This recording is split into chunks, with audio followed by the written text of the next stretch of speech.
السلام علیکم ورحمۃ اللہ. بسم اللہ الرحمن الرحیم. الحمدللہ وحدہ والصلاۃ والسلام علی من لا نبی بعد. میرا نام سید عابد محمود.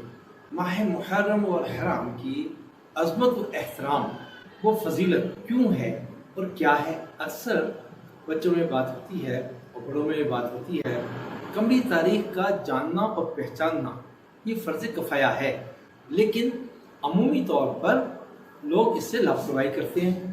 اسلامی تاریخ اور نیا قمری سال کا شروع محرم الحرام سے ہوتا ہے. تو اس قیمتی اور اہم معلومات پر یہ ویڈیو ترتیب دی گئی ہے تاکہ امت کی اس اہم موقع پر صحیح رہنمائی ہو سکے اور محرم الحرام اور خاص طور پر عاشورہ کے موقع پر ہونے والے مختلف طرح کی خرافات اور بدعات سے اجتناب کیا جا سکے، اور محرم الحرام کی مناقب اور ان کے فضائل اور احکام اور اس کے مسائل سے لوگ مستفید ہو سکے.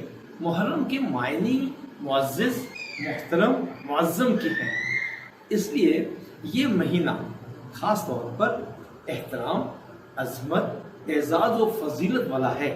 اس مہینے کی تاریخی حیثیت تو اپنی جگہ پر بڑی مستحکم ہے اور ایک مسلمہ حقیقت ہے، لیکن اس کی عظمت اور فضیلت سرور کونین صلی اللہ علیہ وآلہ وسلم نے اس مہینے میں خصوصی طور پر محترم بشان اور تقدس کو چار چاند لگا دیے.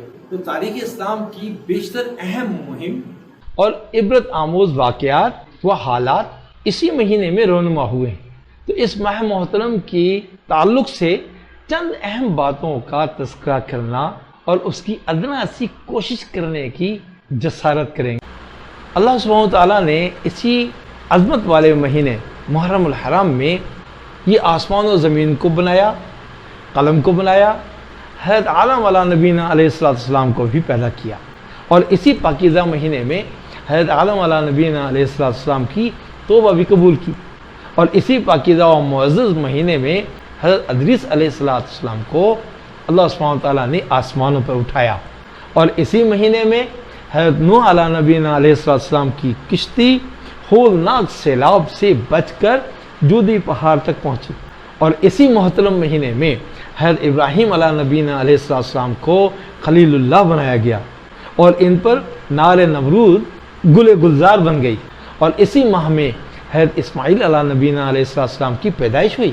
اسی مبارک مہینے میں محرم الحرام میں حضرت یوسف علیہ نبینا علیہ السلام کو قید سے آزادی ملی اور مصر کی حکومت ملی.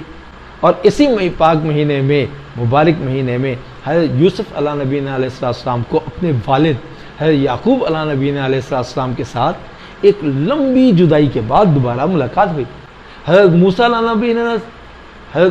علیہ نبینا علیہ السلام اور ان کی قوم کو اللہ عز و جل نے نجات عطا فرمائی، اور فرعون اور اس کی قوم کو غرقاب کر دیا.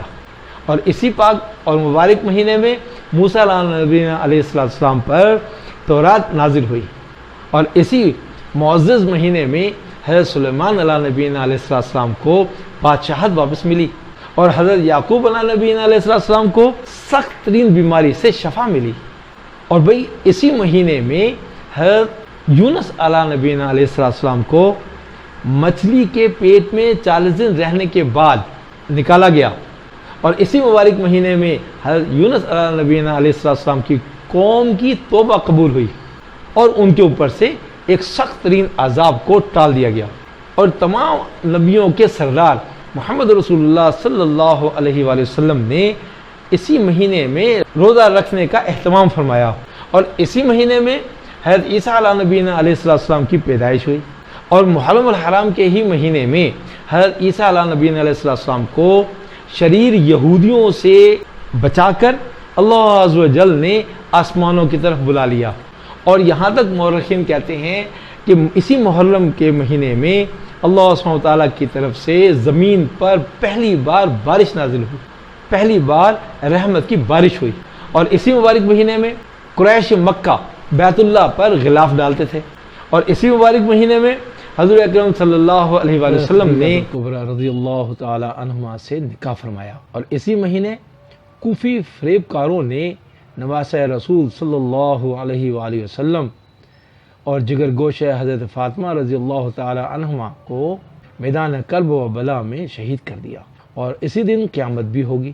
آج کل ہم لوگ جس طریقے سے ایک عام بات کو پھیلا دیتے ہیں کہ ماہ محرم میں شادی کوئی غلط عمل ہے، نبی اکرم صلی اللہ علیہ وآلہ وسلم نے حضرت خدیجہ الکبریٰ رضی اللہ تعالی عنہما سے نکاح فرمایا تھا، وہ بھی یہی مہینہ تھا، مگر ہم نے اس مبارک مہینے کو خصوصاً یوم عاشوراء کو طرح طرح کی خود تراشیدہ رسومات و بدعات و خرافات کا مجموعہ بنا کر اس کے تقدس کو پامال کیا، اور بجائے ثواب حاصل کرنے کے الٹا مصیبت اور گناہ میں مبتلا ہونے کا سامان مہیا کر لیا۔ یہ بات سمجھ لینا چاہیے کہ اس ماہ کے اندر عبادت کا ثواب زیادہ ہو جاتا ہے، اسی طرح اس ماہ کے اندر معصیات کے وبال و عقاب کے بڑھ جانے کا بھی اندیشہ ہوتا ہے۔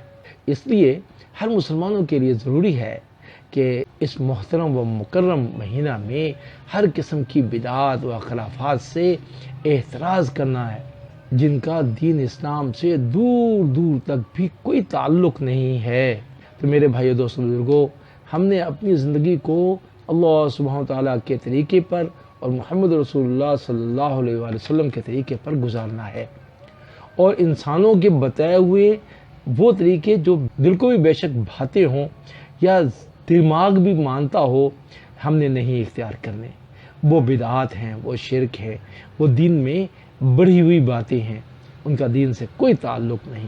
دین صرف اور صرف اللہ سبحانہ تعالیٰ کو بتایا ہوا قرآن مجید احکامات ہیں، اور محمد رسول اللہ صلی اللہ علیہ وسلم کے وہ زندگی گزارنے کے طریقے ہیں جو صحابہ رضوان اللہ تعالیٰ اجمعین نے ہمیں دے دیے۔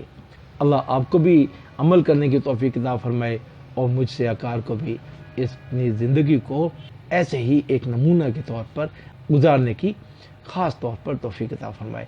جزاکم اللہ خیر۔ ویڈیو لمبی ہو رہی ہے، انشاءاللہ اگلی ویڈیو ملاقات ہوگی۔ السلام علیکم ورحمۃ اللہ۔